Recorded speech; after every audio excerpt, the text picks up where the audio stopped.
welcome to a review of the exotic hand cannon Last Word.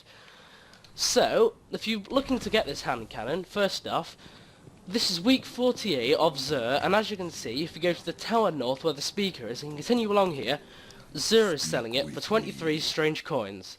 Now, if you don't have enough strange coins, or you may have missed it in case you're watching this video in the future, you can get it randomly from a legendary or exotic engram. You can get it from doing, random strikes and crucible and whatever. So yeah, it is, it's pretty hard to get, and you can also get it from the exotic chests. Now, this is definitely one of those weapons where it excels in PvP and not PvE. So as I was saying, guys, about it excelling in PvP unlike PvE, basically in the Crucible, the reason it is such a powerful and potent weapon is the fact of the perks that it has. So at the end of this video, I'm going to be going through all the perks and showing you why it's so powerful, but it basically has a perk which allows it to be fired in full auto mode and fire really, really quickly. And it, combined that with its high damage output, you basically can just mow through enemies in the Crucible. So really, guys, I'd say if you are a Crucible player and you mainly play PvP over PvE, then I'd definitely get out this weapon. But if you mainly play PvE and not PvP, then I definitely would recommend you not, play with this weapon.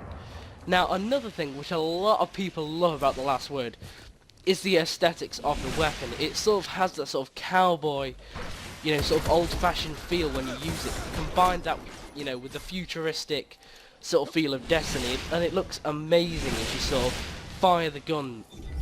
And sort of how it has that sort of animation, basically, a sort of slick, amazing animation, like you just saw there with me shooting the gun. But now I want to get into sort of the negatives of the gun.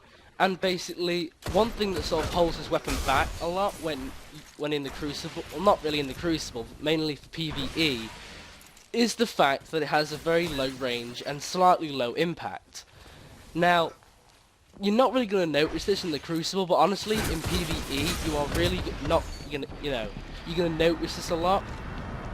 Whereas in the Crucible, that doesn't really matter too much, and you're not really going to notice that.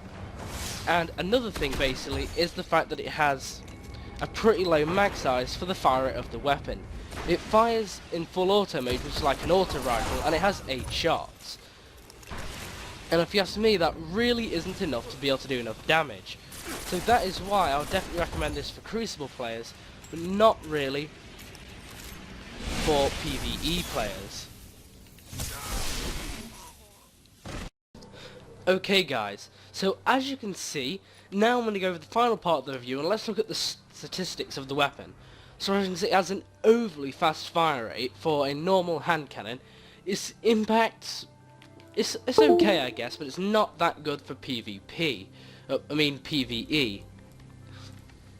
The range really isn't that high at all, which really you won't notice in Crucible, as I've said, but will be noticeable in PvE.